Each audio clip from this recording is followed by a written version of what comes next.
Hi, my name is Kayla and I'm going to talk about titrations. A titration is the combination of a solution of known concentration with a solution of unknown concentration. The solution of known concentration is called the titrant. The solution of unknown concentration is the analyte. Titrations have many purposes, one of which is to find unknown concentrations of substances. Another purpose is to find the equivalence point of the reaction, which is when the hydroxide ion concentration and hydronium ion concentration are equal to each other. A third purpose is to create a titration curve. Titration curves are used to find the Kb or Ka values or various other values that are necessary for certain calculations. I'm now going to show you how to set up a titration. You'll first need a burette. You will attach this burette to a burette clamp on a ring stand. You will then place a beaker next to the ring stand underneath the burette. And then you'll place a pH meter in the beaker. The first step of a titration is to add titrant into the burette.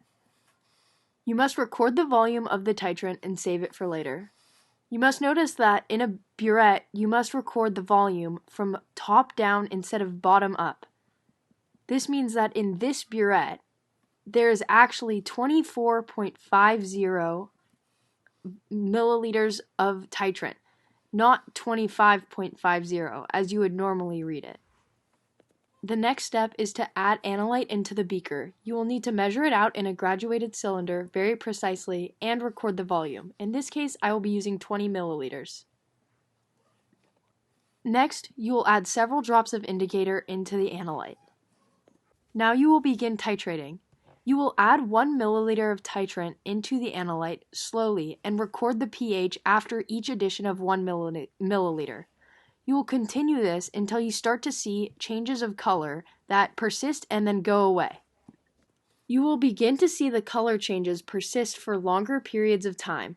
When this happens, slow down your increment to about 0.5 milliliters or even less. Once the color persists and does not go away, you know you have reached the equivalence point. This means that you can slowly begin to increase the amount of titrant that you add. You will continue to add titrant past the endpoint until the pH completely levels out. This means that your titration is complete. Once you have completed your titration, you must compile your data into a graph. On this graph, you'll have the volume of titrant on the x-axis and the pH on the y-axis on a scale of 0 to 14. The graph I'm showing you here is a strong base, strong acid titration. You will look at the middle section of the graph where it appears vertical and find the midpoint. This will be your equivalence point.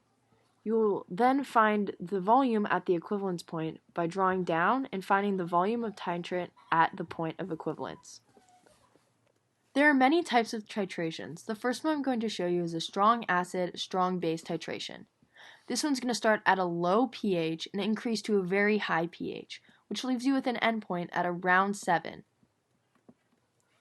The next graph I'm going to show you is a strong acid, weak base combination. This one is going to start at a very low pH like the other one, but its finishing pH is going to be roughly 12 or 13, which is characteristic of a weak base. Its equivalence point is going to be just below 7 because it is more acidic. The next titration I'm going to show you is a strong base, weak acid combination. This one's going to start at a very high pH, close to 14 or 13, and decrease down to a lower pH around 3. Its equivalence point is going to be just above 7 because it is a more basic solution. I'm now going to show you a strong base weak acid combination, which is the inverse of the first one that I showed you. This one is going to start high at 14 and decrease down very low, leaving it with equivalence point of about 7, just like the first one. The next one is a weak acid strong base combination. It's going to start at a relatively low pH, around 3, and increase up to a high pH, around 13. Its equivalence point is going to be just above 7 because it is a basic solution. The last combination is a weak base strong acid combination. This one is going to start at a relatively high pH, around 12, and decrease down to a low pH, around 2 or 1. Its equivalence point is going to be just below 7 because it is more acidic. You may note that I never did a weak-weak combination because we don't titrate with weak acids and weak bases together because they do not dissociate enough to create a good titration. Next, I'm going to show you how to find the unknown concentration of the analyte. You'll use the formula XAMAVA equals XBMVBV, with the A's meaning acid and B meaning base. The X stands for the number of moles of hydronium ions or hydroxide ions, which basically means the number of H's or OH's in the formula of the acid or base. M stands for molarity and V stands for volume. Now I'm going to show you an example using a reaction between hydrochloric acid and sodium hydroxide. Hydrochloric acid has one hydrogen, so its X is 1. We're going to say it has a molarity of 0.1 and it has a volume of 20 milliliters.